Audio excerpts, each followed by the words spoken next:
بيبدأ الأنمي بتاعنا بولد اسمه يوتسو، وده طالب في مدرسة ثانوية، بس هو شخص انطوائي ومخنوق من البشر كلهم وما بيحبش يختلط بالناس. بيروح يوتسو المدرسة بقى وبيبقى قاعد في الفصل زهقان جدا، هو عايز اليوم الدراسي ينتهي بأي طريقة. بيسمع في المدرسة عن بنت جميلة جدا ومتميزة في الرياضة واسمها بيكون شيندو. كل الأولاد اللي في المدرسة بيبقوا معجبين بيها وعاوزين يكلموها، ولكن طبعا البنت بتطنشهم. المهم بيخلص اليوم الدراسي ويوتسو بيرجع للبيت وبيقعد يلعب على الكمبيوتر الألعاب اللي بيحبها، وبتكون دي الحاجة الوحيدة اللي بتفرحه. بس بتكون جنب صورة الأصدقاء اللي افترقوا عن بعض، ولما بيبص عليها بيرجع يزعل تاني. وتاني يوم بقى في المدرسه بيبقى هو اللي المسؤول عن تنظيف الفصل، والمفروض يعني ان هو يقفل باب الفصل بعد ما اليوم الدراسي ينتهي. لكن بيلاقي البنت اللي اسمها شندو بتتكلم مع بنت تانية اسمها كوزي، وهو بيستغرب الواد جدا لان الاتنين دول اصلا ما كانوش اصدقاء. ده بالعكس شندو بتحب الانشطه الرياضيه والمدرسه كلها عارفاها، ولكن هاكوزي بنت انطوائيه ودايما بتغيب عن المدرسه. وفجاه بيبصوا له البنتين مره واحده كده فبيتكسف وبيرجع ينظف السبوره تاني. بيدخل بقى المدرس عليه وبيقول له انت لا مش مشارك في اي نشاط رياضي ليه؟ مش مهتم كمان بدراستك؟ انت لازم تكون احسن من كده. واثناء الكلام البنتين كان لسه بيبصوا عليه ومركزين معاه على الاخر. وبعد ما بيمشي المدرس يوتسو كان راح يقول لهم ان انا المكلف اللي انا اقفل الباب النهارده، ورايح يعني علشان يمشيهم. ولكن لما بيبص بيتفاجئ ان هم اختفوا من المكان. بيتخض كده وبيترعب لانه بيكون عارف ان هم ما خرجوش من الباب. وفجاه بيسمع صوت غريب جوه الفصل وبتترسم رسومات غريبه على السبوره، والمكان كله بيتغير من حواليه، وفي حاجات غريبه بتحصل في جسمه. بيتحول لطيف ضوئي كده وبيختفي من المكان، وبيلاقي نفسه موجود في السماء وبيقع على الارض، وبينزل كده في بحيره ميه قدامه مجموعه من الوحوش الثعبانيه اللي بتهجم عليه. وبيكون مش فاهم ايه اللي بيحصل. بيعوم بقى يوتسو بسرعه علشان يخرج من البحيره، وفجاه بيلاقي كوزي وشيندو بينادوا عليه، وبيكونوا فرحانين جدا وبيقولوا له اخيرا وصلت. ولما بيخرج من البحيره بيقول لهم هو ايه اللي بيحصل ده؟ انا فين اصلا؟ ايه المكان الغريب ده؟ فبتقول له شيندو مش مهم الاسئله ديت دلوقتي، المهم ان في شخص غريب هيظهر وراك حالا وهتكون راسه مقطوعه، فما تخافش منه واسمع كلامه. وفجاه بيلاقي شخص وراه فعلا، ولما بيبص عليه بيلاقي الشخص اللي راسه مقطوعه. الشخص ده بقى بيقول له انا هقول لك على قواعد اللعبه، انت مطلوب منك انت وزمايلك انكم تنفذوا مهمات معينه في اللعبه دي، والمهمه اللي مطلوبه منكم دلوقتي انكم تنفذوا طلب كبير القريه لمده 14 يوم، ولو انتهت المده ديت من غير ما تنفذوا المهمه هتموتوا كلكم، والوحوش اللي موجوده في العالم ده مستنياكم علشان تقتلكم. فيوتسو بيقول له انا مش فاهم اي حاجه. فبعدها تضربه شيندو بتقول له اقرا التعليمات وبس، وبيقول الشخص ده مطلوب منكم تنفذوا مجموعه من المهمات، والبنتين اللي معاك نفذوا مهمتين، وانت المفروض تنفذ المهمه الثالثه، وكل لما تنفذ مهمه هينضم لكم شخص جديد لحد لما توصلوا للمهمه الاخيره، وانتم اخركم 10 اشخاص. كل شخص فيكم بقى يتحول وهيبقى له وظيفه معينه، زي شيندو بقى اللي بقت ساحره الرياح، وهاكوزي اللي بقت محاربه السيف، وانت كمان المفروض تخلص مهمتك علشان تعرف وظيفتك. وبيلف الشخص ده بقى عجله الحظ، والسهم بيقف عند كلمه مزارع، وهو ده الدور بتاعه. وبيتصدم البنتين اللي واقفين لان المفروض ان هو هيبدا من الصفر لحد لما يوصل لدرجه محارب. وفعلا بيتحول اللبس بتاعه لبس المزارعين، وبيقول لهم يوتسو هو ايه اللي بيحصل بالظبط؟ انا مش فاهم حاجه. فبتقول له شيندو انت دلوقتي مزارع، يعني مش هتقدر تحارب غير لما تترقى لغايه لما توصل لدرجه محارب في اللعبه. بس يوتسو برضه مش بيفهم حاجه، وبيقفوا كلهم مع بعض. فبتشرح له شيندو بقى وبتقول له انا اول واحده وصلت للعالم الغريب ده، وده عالم سحر بنلعب فيه وبننفذ مجموعه من المهمات زي الالعاب الالكترونيه بالظبط كده. وانا نفذت المهمه الاولى بتاعتي وكانت ان انا اقتل وحش صغير، ولما جت هاكوزي بقى نفذنا المهمه الثانيه وهي ان احنا ندور على الناس اللي عايشين في العالم ده. ودلوقتي الدور عليك يا معلم علشان تنفذ المهمه الثالثه. والشخص اللي راسه مقطوعه ده بقى اللي ظهر لك اسمه ملك اللعبه، وهو اللي كان طلب مني ان اتصاحب انا وهاكوزي علشان تكون معايا في اللعبه، وبعدين طلب من هاكوزي انها تدخلك انت كمان معانا، وانت كمان هيطلب منك مهمات او حاجات زي كده، وهي انك تدخل ناس تانية للمجموعه بتاعتنا. فالواد طبعا بعد كميه المعلومات دي دماغه بتعمل ايرور، ولكن بيبدا يفهم الموضوع واحده واحده. بيكون يوتسو بقى مش موجود معاه من الاسلحه غير مجرد فاس كبيره كده وفاس صغيره، لان طبعا رتبته في اللعبه مزارع فما بيبقاش معاه اسلحه كتيره. بعدها بقى بيعدوا على دايره منوره كده، وبتقول له شيندو ان ديت نقطه لتسجيل الاحداث، يعني تقدر لما تلمسها تعرف ايه الاحداث اللي حصلت في المكان ده قبل كده. وفعلا يوتسو بيلمسها والذكريات بتظهر له، وبيلاقي هاكوزي اول لما وصلت على العالم ده كانت عماله بتعيط ومش فاهمه ايه اللي بيحصل، ولما استقبلتها شيندو هي كمان والبنت كانت محرجه على الاخر. شيندو بقى بتقول له انا اول ما جيت العالم ده كنت مرعوبه جدا لاني لوحدي، ولكن لما هاكوزي جت بدات احس بالامان شويه وحمدت ربنا. فيوتسو بيقول لهم يعني دلوقتي كل اللي مطلوب مننا شويه مهمات نعملها يعني علشان نرجع العالم بتاعنا، دي حاجه بسيطه قوي. ولكن فجاه بقى بتظهر قدامهم الوحوش بتاعه اللعبه، وبتقول له شيندو ان كل ما تقتل وحش من الوحوش دول بترقي نفسك والرتبه بتاعتك بتعلى. الواد فعلا بيطلع السلاح الصغير اللي معاه وبيستعد بكل قوته وبيهجم عليه، ولكن واحد من الوحوش بيضربه بالعصايه بتاعته بكل بساطه وبيكسر له السلاح بتاعه. فبتقول له شيندو شكلك مش هيبقى ليك فايده معانا. فبيقول لها انت ساحره والتانيه ديت محاربه، موتوه انتم. فبتطلع شيندو الصولجان السحري بتاعها وبتضرب عليهم بسحر الرياح، ولكن يوتسو بيلاقيها طلعت شويه هوا بسيط كده وما بيعملوش اي حاجه. بعدها شيندو بتمشي وبتقول له انا مستواي منخفض في اللعبه قوي وده كل اللي اقدر اعمله، يعني هاكوزي هي كمان كانت زي قلتها، والواد المطالب منه بس ان هو اللي يقتله. بيجي يوتسو بقى علشان يمسك السيف بتاع كوزي، ولكن شيندو بتقول له ان صاحب السلاح بس هو اللي بيقدر يمسكه. فبيطلع يوتسو الفاس الكبيره بتاعته وبيحدفها على الوحش، بس برضه الوحش بيكسرها بكل بساطه. بيضرب بعدها الواد وبيقع على الارض، وبيبص كده على جسمه بيلاقي نفسه خلاص مات. بيبص بعدها على هاكوزي بيلاقيها هي كمان بتموت، وفجاه بقى بيفوقوا هما الاثنين. فبتقول له شيندو ان اللعبه ديت ما فيهاش موت يا عم، لان ده مش جسمك الحقيقي، ولما بتموت هترجع تاني بعد 30 ثانيه زي اي لعبه. فبيقول لها طب يلا بسرعه بقى علشان نقتل الوحش ده. وفعلا البنت بتستخدم الصولجان بتاعها علشان تطلع التراب يشتت الوحش، ويوتسو بيهجم بسرعه بالسلاح بتاعه، ولكن الوحش بيضربه تاني على دماغه، بس الواد بيقدر يغرس السلاح في جسمه، وبعدها هما الاثنين بيقعوا على الارض. وبكده الواد قتل اول وحش ليه في العالم ده. المهم يوتسو بيرجع بعد 30 ثانيه وبيسالهم هو ايه اللي هيحصل لو احنا الثلاثه كلنا متنا. فشيندو بتقول له ان لو اي حد فينا مات في اللعبه فهيصحى بعد 30 ثانيه، بس لو كلنا متنا مش هنصحى وهنموت في العالم الطبيعي بتاعنا كمان. الواد طبعا بيتصدم وبيحس ان هو خلاص محاصر. بالليل بقى بيقعدوا يبصوا على الخريطه بتاعت اللعبه، وبيلاقوا نفسهم لسه في البدايه. بيتفقوا بعدها انهم يروحوا للقريه علشان يعرفوا ايه الطلب بتاعهم وينفذوا المهمه الجديده. فبتقول له شيندو بقى لو نفذت المهمه تقدر تسال ملك اللعبه سؤال واحد، ولو سالته فلازم يجاوبك عليه. وانا بعد مهمتي سالته وقلت له انت اخترتني ليه، فجاوب عليا وقال لي لان في حد انتم تعرفوه طلب مني كده. هاكوزي هي كمان سالته وقالت له انتم مين، فقال لها احنا ناس من المستقبل. يوتسو بقى بيقول لهم خلاص تمام ماشي، انا حاليا هبدا نوبه الحراسه بتاعتي، وبيقف بعدها علشان يحرسهم. بس فجاه بيسمعهم بيصرخوا، ولما بيروح هناك بيلاقي النار مولعه في المكان، وهاكوزي مرميه على الارض وايديها مقطوعه. وفجاه بيظهر وحش ضخم وماسك شيندو، وهي بتقول له اهرب بسرعه يا يوتسو، انت مش هتقدر تقتل الوحش ده. الوحش بعدها بياكل البنت قدامه، وطبعا هي كده ماتت. يوتسو بقى بياخد جسم هاكوزي وبيهرب بسرعه، وبعد فتره البنت بترجع للحياه. هاكوزي بقى بتقف وبيتكلموا، ولكن دراعها ما بيبقاش رجع. بتقول له ان هو مش هيرجع يتكون مره تانية الا لما نقتل الوحش ده او نطلع الدراع من بطنه. فبيقول لها معنى كده ان شيندو مش هترجع الا لما نقتل الوحش او نخرجها من بطنه. فالبنت قالت له ايوه. قال لها تمام، لازم نحاول نكمل المهمه قبل ما نحارب الوحش علشان رتبتنا تعلى وقوتنا تزيد. وفعلا بيكملوا طريقهم وبيروحوا للقريه القريبه، وبيبقى الناس فرحانين جدا بيهم. بيروحوا بعدها بقى لكبير القريه وبيسالوه عن طلبه يعني والمهمه اللي المفروض ينفذوها. فبيقول لهم الطلب بتاعي انكم تقتلوا وحش ضخم جدا ظهر قريب من القريه. الاثنين طبعا لما بيشوفوا بيتصدموا، لان هم علشان ينفذوا المهمه الثالثه لازم يحاربوا الوحش اللي هم بيهربوا منه اصلا. بعدها العيال بتكون محبطه جدا، بس هاكوزي بتقول له احنا لازم نروح علشان ننقذ شيندو. فبيقول لها يوتسو انت ازاي محاربه ومفيش منك اي فايده، خليكي هنا في القريه علشان ما تموتيش وانا هتصرف. لكن البنت بتجري وراه وبتقول له انا عايزه اساعدك. فبيقول لها مش هينفع تيجي لانك لو مت احنا كلنا هنموت. وبيروح بعدها علشان يدور على وحوش علشان يقتلها ويعلي الرتبه بتاعته ويزود قوته. فعلا بيلاقي مجموعه من الوحوش قدامه وبيقتلهم والرتبه بتاعته بتزيد. بيشوف بعدها لوحه البيانات بتاعت هاكوزي وبيتمنى لو كان هو المحارب بدلها. وفي اللحظه ديت بيعرف انها ماتت، وبيقول ازاي انا سايبها في القريه علشان ما تموتش، هو ايه اللي حصل. بيروح جري على القريه وبيلاقيها بتتحرق. فبيفتكر بعدها المهمه بتاعتهم وانهم لازم ينفذوا طلب كبير القريه، وطالما القريه باظت فشكلهم كده فشلوا في المهمه ولا ايه. ولكن لا، لما بيبص على لوحه البيانات بتاعتهم بيلاقي هاكوزي رجعت للحياه مره تانية. فبيستغرب وبيفضل يدور على الناس اللي في القريه بس مش بيلاقي اي حد. فبيروح بعدها عند دايره التسجيل للذكريات وبتشوف هاكوزي بتكلم طفل صغير وبتقول له انا الحقيقه مريضه بمرض خطير جدا وما بقدرش ابذل اي مجهود علشان ما اموتش، بس انا في العالم بتاعكم مش حاسه بالمرض ابدا، قوتي بتزيد كمان، ولما ارجع للعالم بتاعنا هخترع ادويه تعالج المرض بتاعي وكمان الامراض اللي موجوده في العالم كله. بعدها البنت بصوت حزين كده بتقول له انا مش مفيده لاي حد ولكن بحاول اساعد الناس وانقذهم على قد طاقتي. يوتسو بقى لما بيسمع الكلام ده بيتضايق جدا لانه ظلمها. بيشوف الذكريات كمان الوحش الضخم وهو بيهجم على القريه والناس بتهرب، وفي اللحظه ديت بيظهر الوحش ورا يوتسو والواد بيجري بسرعه لانه لو مات كلهم خلاص هيموتوا. بيفضل يهرب لحد لما بيلاقي قدامه وحش صغير وبيهجم عليه بسرعه وبيموته علشان الرتبه بتاعته تعلى وقوته تزيد. بس اول لما رتبته بتعلى الزمن بيوقف، الوحش بيتجمد في مكانه وبيظهر ملك اللعبه بيقول له مبروك يا باشا، الرتبه بتاعتك علت ووصلت لرقم 10، من حقك تغير المهنه بتاعتك. وبعدها بيدور عجله الحفر وبيتمنى يوتسو ان هو يبقى محارب ولكن للاسف بيبقى طباخ. بيتضايق في الاول كده من الوظيفه ولكن بيقول انا كده ممكن الاقي سكينه في الاسلحه بتاعتي، وفعلا بيلاقي سكينه. بيتحول بقى للبس الطبخ وبيمسك السكينه وبيبص على جسم الوحش بيقدر فعلا يشوف اعضائه، وديت واحده من مميزات مهنه الطباخ. بيعرف بقى المكان اللي يضربه فيه وبيرجع الزمن تاني بيضرب بالسكينه فعلا في جسم الوحش والوحش بيقع على الارض ولكن ما بيموتش.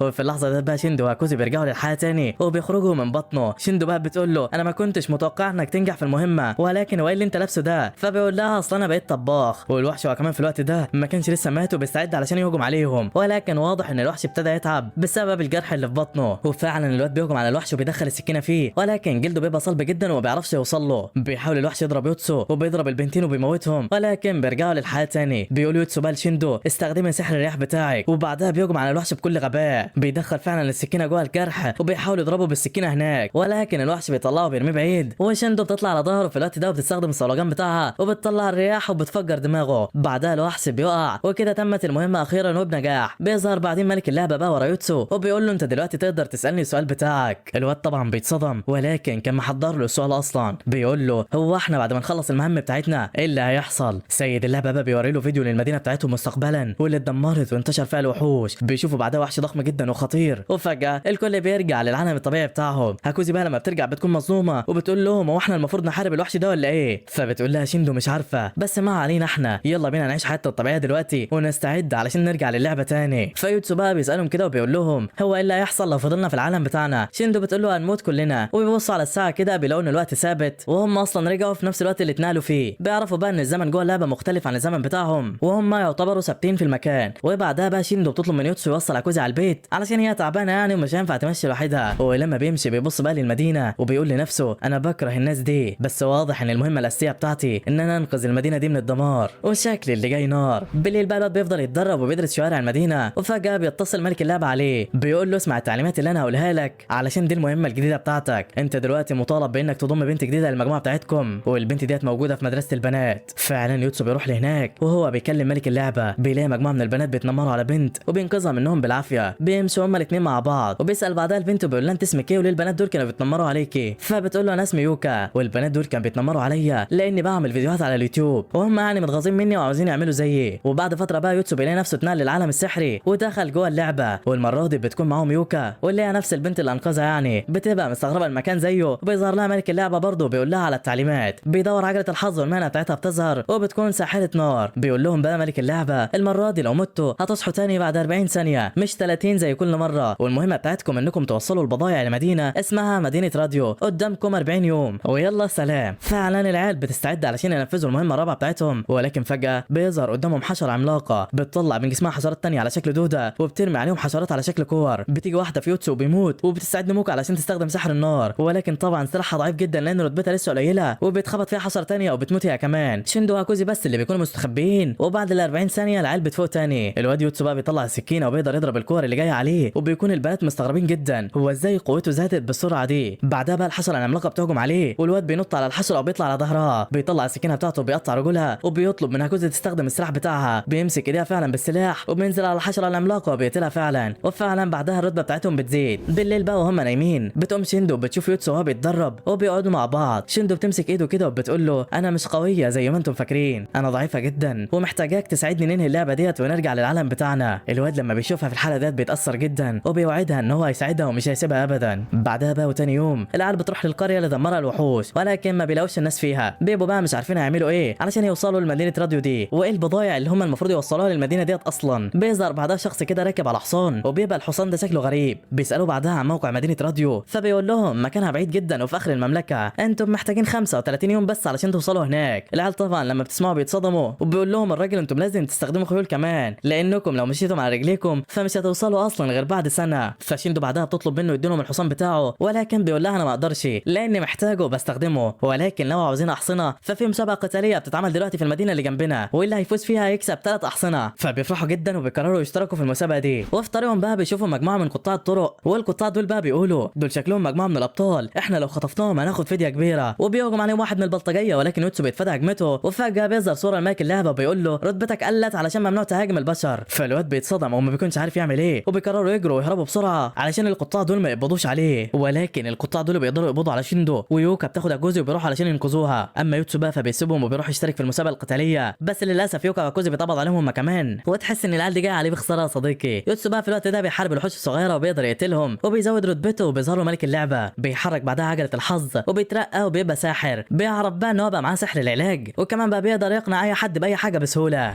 بعدها بقى يوتسو بيروح لمكان المسابقه وبيقدم فيها علشان ياخد الخيول، ولكن للاسف بيخسر وبيتقتل في اول جوله. البنت بقى اللي كسبته اسمها كاهيا، وديت المفروض يعني بنت ملك المدينه. الواد بقى بيروح يترجاها وبيقول لها بالله عليك انا محتاج الخيول اللي في المدينه بتاعتكم. فالبنت بتقول انا موافقه ولكن بشرط واحد، وهو انك تساعدنا نقتل وحوش كتيره. بعدها بقى العيال بتروح لقائد المدينه وبيوافق يديلهم حصان واحد بس. فعلا بقى بالحصان ده بيقدر يوتسو وكاهيا انهم يروحوا ينقذوا البنات، وبيعرفهم يوتسو ان هو ما جابش غير حصان واحد معاه. بتظهر كاهيا بقى فجاه وبتقول لهم انا هجيب لكم خيول تانية بس بشرط تخلوني اجي معاكم واعلمكم القتال بالسيف، لانكم طبعا ما بتموتوش وانا بكده اعرف اموتكم براحتي وتصحوا تاني. العيال طبعا بتتصدم من اللي هي بتقوله وبيحسوها دماغها مشاعه كده يا صديقي. فعلا بقى بتبدا رحلتهم وبيقابلوا وحوش صغيره كده في طريقهم، بيقدروا يهزموهم وبيكملوا الرحله وبيبصوا على الخريطه، بيبقى فاضل 15 يوم بالظبط و5 ساعات على نهايه المده. وفجاه بقى بيلاقوا في الطريق مجموعه وحوش على شكل ذئاب بتهجم على الناس. بتنزل هاكوزي بقى وبتقول لهم انا لازم انقذ الناس دي، مش هسيبهم يموتوا وانا موجوده. يوتسو بيقول لها يا ست تنيلي، انت عارفه تعملي اي حاجه، وبعدين يعني لو احنا رحنا انقذناهم كده هنتاخر على المهمه بتاعتنا. فبتقول له انا مستعد اضحي بحياتي علشان انقذ اي انسان. يوتسو بقى لما بيسمعها بيتاثر وبينزل هو كمان وبيقول لها وانا معاكي. فعلا بينزلوا من العربيه وبيهجموا على الوحوش، لكن الوحش بيضرب هاكوزي وبيهجم عليها ويعضها من رقبتها، والوحش التاني بقى بيضرب الطاسه من ايد يوتسو وبيطيرها. الواد في الوقت ده بيستخدم الاقناع السحري بتاعه وبيحاول يقنع الوحش ان هو يبص وراه، لكن الوحش بيفضل يهجم عليه برضه وما بيرضاش يسمع كلامه. لكن يوتسو بيقدر يضرب الوحش في عينه وبيكون خلاص هيقتله، بس الوحش التالت بيكفره وبيقتل يوتسو، والمفروض كده يستنى ل 40 ثانيه علشان يصحى. وفي اللحظه ديت بقى الجنود اللي في القافله بيهجموا على الوحش وبيقتلوا واحد منهم. ال 40 ثانيه كمان بتاعت هاكوزي بتخلص وبتقوم وبيشوفها يوتسو كانت رايحه ناحيه الوحش،